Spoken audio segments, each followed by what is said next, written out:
बहू कहाँ मर गई? अंदर से आवाज, जिंदा हूँ माँ जी। तो फिर मेरी चाय क्यों अभी तक नहीं आई? कब से पूजा करके बैठी हूँ, ला रही हूँ माँ जी। बहू चाय के साथ भजिया भी ले आई। सास ने कहा तेल का खिलाकर क्या मरोगी? बहू ने कहा ठीक है माँ जी, ले जाती हूँ। सास ने कहा रहने दे, अब बना दिया है तो खा लेती हूँ। सास ने भजिया उठाए और कहा कितनी गंदी भजिया बनाई है तुमने। बहू माँ जी मुझे कपड़े धोने हैं, मैं जाती हूँ। बहू दरवाजे के पास छिपकर खड़ी हो गई। सास भजिया पर टूट पड़ी और पूरी भजिया खत्म कर दी। बहू मुस्कुराए और काम पर लग गई। दोपहर के खाने का वक्त हुआ। सास ने फिर आवाज लगाई, कुछ खाने को मिलेगा? बहू ने आवाज नहीं दी। सास फिर चिल्लाई, भूखे मारोगी क्या? बहू आई सामने, खिचड़ी रख दी। सास गुस्से से, ये क्या है? मुझे इसे नहीं खाना, इसे ले जाओ। बहू ने कहा आपको डॉक्टर ने दिन में खिचड़ी खाने को कहा है, खाना तो पड़ेगा ही। सास मुंह बनाते हुए, हाँ तू मेरी माँ बन जा। बहू फिर मुस्कुराए और चली गई। आज इनके घर पूजा थी। बहू सुबह 4 बजे से उठ गई। पहले स्नान किया, फिर फूल लाई, माला बनाई, रसोई साफ की, पकवान और भोज बनाया।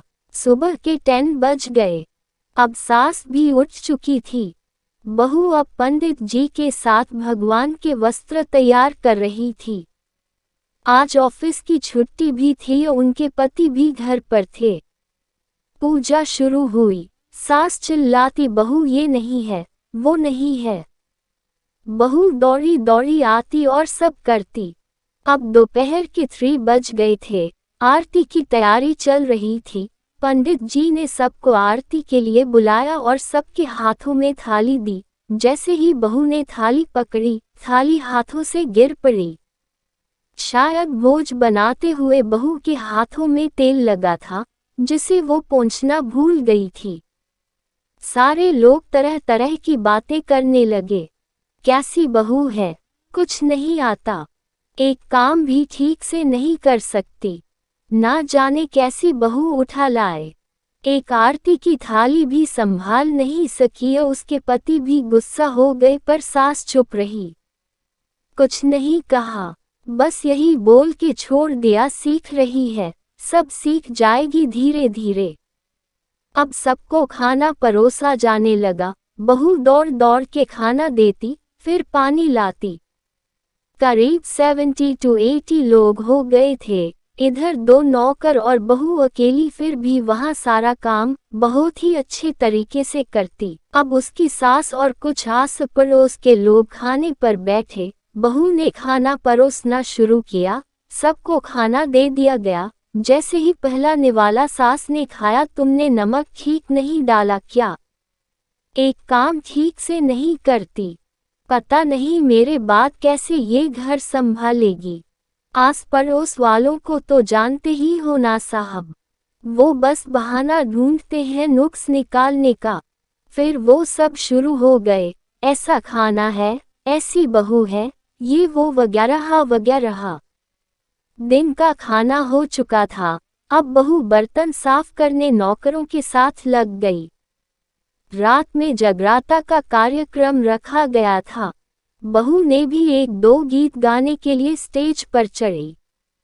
सास जोर से चिल्लाई, मेरी नाक मत कटा देना, गाना नहीं आता तो मत गा, वापस आ जा। बहू मुस्कुराई और गाने लगी। सबने उसके गाने की तारीफ की, पर सास मुंह फुलाते हुए बोली, इससे अच्छा तो मैं गाती थी जवानी में, तुझे तो कुछ भी नहीं आता। बहू मुस्कुराई और चली गई। अब रात का खाना खिलाया जा रहा था। उसके पति के ऑफिस के दोस्त साइड में ही ड्रिंक करने लगे। उसका पति चिल्लाता, थोड़ा बर्फ लाओ, तो सास चिल्लाती, यहाँ दाल नहीं है। फिर चिल्लाता, कोल्ड ड्रिंक नहीं है, पापड़ ले आओ। इधर उधर आखिरी में उसके पति की शराब गिर पड़ी उसके एक दोस्त पर और बोलत टूट गई। पति गुस्से में दो झापड़ अपनी पत्नी को लगाते हुए कहता है, जाहिल कहीं की, देखकर नहीं कर सकती, तुझे इतना भी काम नहीं आता। सारे लोग देखने लगे। उसकी पत्नी रोते हुए कमरे की तरफ दौड़ी। फिर उसके दोस्तों ने कहा, क्या यार पूरा मूड खराब कर दिया, यहाँ नहीं बुलाया होता, हम कहीं और पार्टी कर लेते। कैसी अनपढ़ गंवार बीवी ला रखी है तूने, उसे तो मेहमानों की इज्जत और काम करना तक नहीं आता, तुमने तो हमारी बेइज्जती कर दी। अब आस पड़ोस की औरतों को और बहाना मिल गया था। वो कहने लगी, देखो क्या कर दिया तुम्हारी बहू ने, कोई काम की नहीं है। मैं तो कहती हूँ अपने बेटे की दूसरी शादी करा दो, छुटकारा पाओ इस गंवार से। सास उठी और अपने बेटे के पास जाकर उसे थप्पड़ मारा और कहा, अरे नालायक, तुमने मेरी बहू को मारा, तेरी हिम्मत कैसे हुई, तेरी टांग तोड़ दूंगी। उसके बेटे के दोस्त कुछ कहने ही वाले थे कि उसकी मां ने घूरते हुए कहा, चुप, बिल्कुल चुप, यहाँ दारू पीने आए हो, जबकि पता है आज पूजा है और तुम्हें पार्टी करनी है। कैसे संस्कार दिए हैं तुम्हारे माता पिता ने, और किसने मेरी बहू को जाहिल बोला, जरा इधर आओ, चप्पल से मारूंगी अगर मेरी बहू को किसी ने शब्द भी कहा तो। अरे पापी, तूने उस लड़की को बस इसलिए मारा कि तेरी शराब टूट गई। पापी, वो बच्ची सुबह 4 बजे से उठी है, घर का सारा काम कर रही है, ना सुबह से नाश्ता किया ना दिन का खाना खाया, फिर भी हंसते हुए सबकी बातें सुनते हुए, ताने सुनते हुए घर के काम में लगी रही। तेरे यार दोस्तों को वो अच्छी नहीं लगी, जूते से मारूंगी तेरे दोस्तों को जो कभी उन्होंने ऐसा कहा। उसके यार दोस्त चुपके से खिसक लिए। अब सास बहू के कमरे में गई और बहू का हाथ पकड़कर बाहर लाई। सबके सामने कहने लगी, किसने कहा था अपनी बहू को घर से निकाल के दूसरी बहू ले आना, जरा सामने आओ। कोई सामने नहीं आया। फिर सास ने कहा, तुम जानते भी क्या हो इस लड़की के बारे में, ये मेरी माँ भी है, बेटी भी।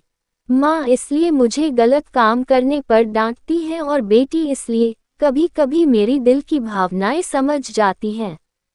मेरी दिन रात सेवा करती है, मेरे 1000 ताने सुनती है पर एक शब्द भी गलत नहीं कहती, ना सामने ना पीठ पीछे। और तुम कहते हो दूसरी बहू ले आऊं। याद है ना छुटकी की दादी, अपनी बहू की करतूत। सास ने गुस्से से पड़ोस की महिला को कहा, अभी पिछले हफ्ते ही तुम्हें मियाँ बीवी भूखे छोड़ घूमने चले गए थे। मेरी इसी बहू ने 7 दिनों तक तुम्हारे घर पर खाना पानी, यहाँ तक कि तुम्हारे पैर दबाने जाती थी और तुम इसे जाहिल बोलती हो। जाहिल तो तुम सब हो जो कोयले और हीरे में फर्क नहीं जानते। अगर आइंदा मेरी बहू के बारे में किसी ने एक लफ्ज भी बोला तो मुझसे बुरा कोई नहीं होगा, क्योंकि ये मेरी बहू नहीं, मेरी बेटी है। बहू अंडस को सिसकियां लेते हुए फिर कमरे में चली गई। सास ने एक प्लेट उठाई और भोजन परोसा, बहू के कमरे में खुद ले गई। सास को भोजन लाते देखा तो बहू ने कहा, अरे माँ जी आप क्या कर रही हो, मैं खुद ले लेती।